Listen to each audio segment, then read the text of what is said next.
प्रिय भाइयों और बहनों, आज हम एक ऐसा प्रश्न पूछने जा रहे हैं जो सदियों से लोगों के मन में है। शैतान को किसने बनाया? अगर परमपिता परमेश्वर प्रेम, दया और भलाई के सागर हैं तो फिर बुराई कहाँ से आई? क्या परमेश्वर ने शैतान को बुरा बनाकर भेजा या शैतान खुद बुरा बना?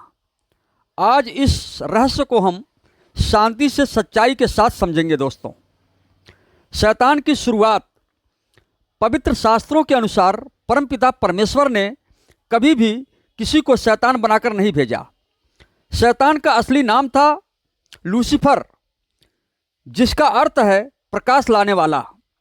वह एक अत्यंत सुंदर, बुद्धिमान और शक्तिशाली स्वर्गदूत था। उसे स्वर्ग में ऊंचा स्थान दिया गया था। वह परमेश्वर की महिमा के निकट रहता था और उनकी सेवा करता था। उस समय लूसीफर में कोई बुराई नहीं थी। वह शुद्ध, उज्जवल और तेजस्वी था। अहंकार का जन्म। लेकिन धीरे धीरे लूसीफर के मन में एक विचार आया, मैं इतना सुंदर हूँ, इतना शक्तिशाली हूँ, तो मैं परमेश्वर के समान क्यों नहीं बनूं? यहीं से समस्या शुरू हुई। दोस्तों, अहंकार ने उसके हृदय में जगह बना ली। विनम्रता की जगह घमंड आ गया। सेवा की जगह अधिकार की चाह आ गई। याद रखिए, पतन की शुरुआत हमेशा अहंकार से होती है। दोस्तों, विद्रोह और पतन। लूसीफर ने केवल सोचा ही नहीं, उसने विद्रोह भी किया। उसने कुछ और स्वर्गदूतों को अपने साथ मिला लिया और परमेश्वर की व्यवस्था के विरुद्ध खड़ा हो गया। लेकिन परमपिता परमेश्वर अहंकार और अवज्ञा को स्वीकार नहीं करते।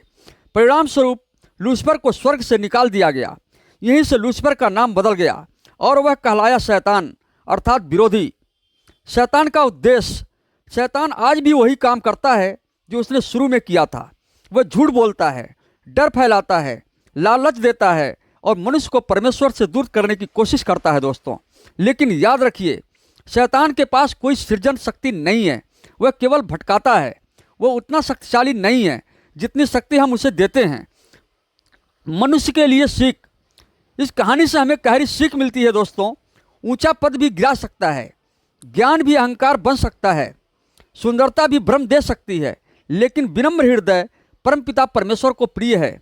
जो झुकता है वही बचता है, जो घमंड करता है वही गिरता है। आशा का संदेश। प्रियजनों, डरने की कोई आवश्यकता नहीं है दोस्तों, क्योंकि परमपिता परमेश्वर की शक्ति हर बुराई से महान है। जो मन परमेश्वर पर भरोसा करता है, प्रार्थना में रहता है और सत्य के मार्ग पर चलता है, उस पर शैतान का कोई अधिकार नहीं है।